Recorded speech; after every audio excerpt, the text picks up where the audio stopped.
Você sabe quais são as contraindicações para o uso do ultrassom microfocado? Tudo tem contraindicações e com o HIFU não é diferente. Aqui a gente vai ver as contraindicações relativas e absolutas. Vamos lá. O ultrassom microfocado é um equipamento de ondas sonoras que foi desenvolvido para promover ondas mecânicas focalizadas, concentrando a energia gerada em um ponto ou zona focal. Com isso, ele consegue gerar pontos de coagulação na pele ou na gordura, o que vai gerar seus efeitos terapêuticos e estéticos e vai trazer, excelentes resultados para rejuvenescimento, flacidez e gordura localizada principalmente. Mas não é todo mundo que pode fazer o ultrassom microfocado ou macrofocado. Primeiro nós vamos falar das contraindicações absolutas. Essas são as condições em que de jeito nenhum o ultrassom microfocado deve ser feito. Infecção ativa. A aplicação do ultrassom pode piorar a inflamação e causar complicações. Gestantes, mulheres grávidas, elas devem evitar o procedimento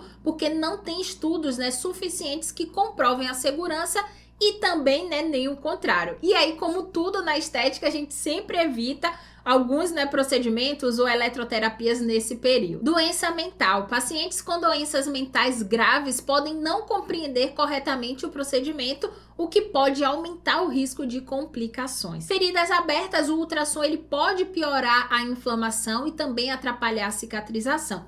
Mas se a gente for realizar em áreas próximas, pode fazer sem problema nenhum. Acne grave ou cística. Além de ser muito doloroso, o ultrassom ele pode intensificar o processo inflamatório. Então ele não deve ser utilizado. Se você já está gostando dessas informações, já deixa aí o seu like no vídeo. Isso vai ser um excelente indicativo para mim. Se inscreva no canal se você ainda não for inscrita para você não perder nenhum conteúdo. E eu posto conteúdo novo praticamente todos os dias. E se puder, compartilha também esse conteúdo com todo mundo. Dessa forma, você me ajuda a fortalecer o meu trabalho aqui no YouTube. Se o cliente tiver marca-passo no local do tratamento, não deve ser feito o ultrassom na região, especialmente com o cartucho de 4 milímetros, porque isso pode danificar o dispositivo. Em áreas longe do dispositivo, o ultrassom ele pode ser realizado. Implante metálico. A energia do ultrassom pode aumentar a temperatura do implante ou causar ondas estacionárias, o que é perigoso. Então, novamente, se a aplicação for longe do local onde tem ali a placa metálica, a gente pode realizar, mas se for em cima, não. Pacientes que estão utilizando isotretinoína. A isotretinoína desidrata muito a pele, o que pode prejudicar os resultados do tratamento. Então, nesse caso, a gente aguarda 6 meses após o uso do Rocutan, da isotretinoína, para só então realizar o HIFU. Agora vamos para as contraindicações relativas. Nesses casos, o ultrassom microfocado ele pode ser feito, mas com muita cautela e avaliação. Então a gente vai precisar avaliar toda a situação para poder decidir se o cliente ele pode passar pelo procedimento ou não. Pacientes com risco de complicações hemorrágicas, normalmente pessoas que estão utilizando algum anticoagulante. Se a gente atingir algum vaso com ultrassom, isso pode gerar uma hemorragia mais séria, então a gente precisa avaliar. Uma outra contraindicação relativa é a exacerbação de um distúrbio autoimune. Então, se a cliente ela tiver com a doença controlada, pode fazer o procedimento. Se não tiver, não. Antes de continuar, deixa eu te perguntar, meu conteúdo ele te ajuda ou ele já te ajudou de alguma forma? Se sim, você puder, apoie o nosso canal. Assim eu consigo continuar aqui firme e forte, trabalhando e trazendo mais conteúdo de qualidade para você. Para isso, você pode se tornar membro aqui do canal do YouTube ou então através do QR Code que vai aparecer aí na tela. O seu apoio é fundamental para que eu possa continuar trazendo informações valiosas para você.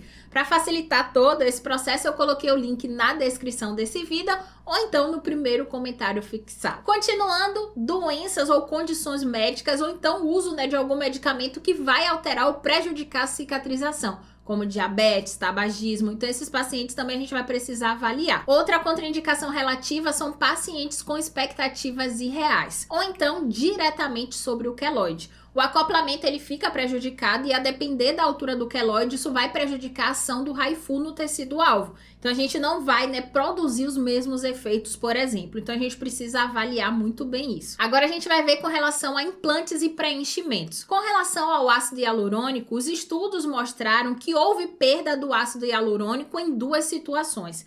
Então, por exemplo, Se a cliente ela fizer o preenchimento com ácido hialurônico e logo em seguida ela realizar o ultrassom focalizado, né, com 24 horas ela realizar o ultrassom focalizado, há uma perda de 56%, se eu não me engano, mais ou menos, do ácido hialurônico que foi aplicado. E quando ela aplica com 14 dias, então ela fez o preenchimento com ácido hialurônico e 14 dias após realizou o HIFU. O estudo mostrou também que houve perda desse preenchimento, né, desse ácido hialurônico. E aí foi em torno de 45%, alguma coisa assim. É que eu não sou muito boa de memória não, viu? Mas houve uma perda ali significativa quando foi feito o preenchimento e 24 horas após o preenchimento foi realizado o HIFU, ou quando fez o preenchimento e 14 dias depois foi realizado o HIFU.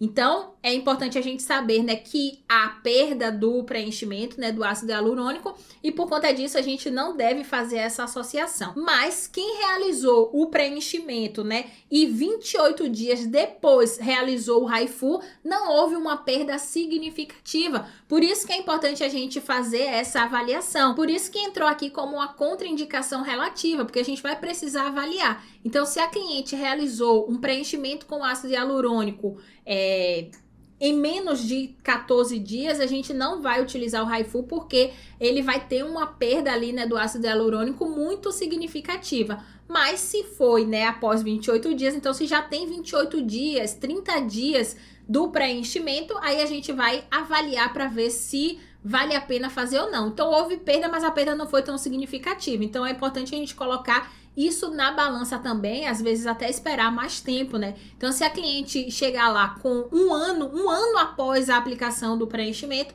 a gente pode fazer o HIFU, né, o ultrassom microfocado, sem problema nenhum. E com relação aos fios de PDO, o HIFU ele pode deformar o fio de PDO. Então, teoricamente, o mais seguro é aguardar 180 dias, né, 6 meses, para poder realizar o ultrassom focalizado. Com relação ao excesso de gordura subcutâneo nas bochechas, a gente tem aí um impasse, porque se o SMILES ele for muito profundo, a gente não vai conseguir atingi-lo e aí a gente não vai ter aquele efeito lift. Então é importante, né, a gente avaliar, porque a depender a gente não vai ter o resultado esperado. Então pele muito espessa, muito grossa e com gordura, a gente vai ter uma precisão menor da ação do HIFU. E aí a gente vai falar sobre o melasma. A gente sabe que o melasma ele não se dá bem com o calor e nem com a inflamação.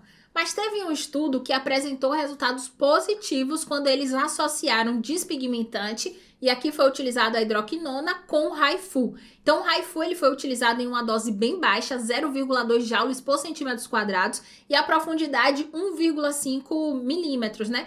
Foi feita 3 sessões com intervalo de 4 semanas, então uma sessão a cada mês. Nesse estudo foi comparado, né, o lado em que passou somente o despigmentante com o lado onde passou o despigmentante e associou com o HIFU. Então, nesse estudo aqui, o lado onde houve a associação do HIFU com o despigmentante fez com que a mancha, o melasma, ele diminuísse muito mais comparado com o outro lado onde só foi feito onde só foi utilizado o despigmentante. Então a gente tem esse estudo aí, né, que traz uma possibilidade, mas a gente precisa, né, de mais estudos para poder avaliar essa situação, ver direitinho, né, se entra como uma contraindicação relativa. A gente precisa esperar, né, mais novidades, mais estudos para ver se de fato isso vai ser favorável. E aí, quem sabe, né, pensar em uma possibilidade de um novo tratamento. Não sei, a gente fica aguardando mais estudos para poder ver, né, tudo isso, é como tudo isso aí vai se desenrolar. Agora me conta aí se você trabalha com ultrassom microfocado, me diga se eu esqueci alguma contraindicação. Se eu esqueci, coloca aí nos comentários para você poder me ajudar. Se você tiver alguma dúvida, coloca aí nos comentários também, que eu vou amar continuar conversando com você. Eu te espero no próximo vídeo. Beijos!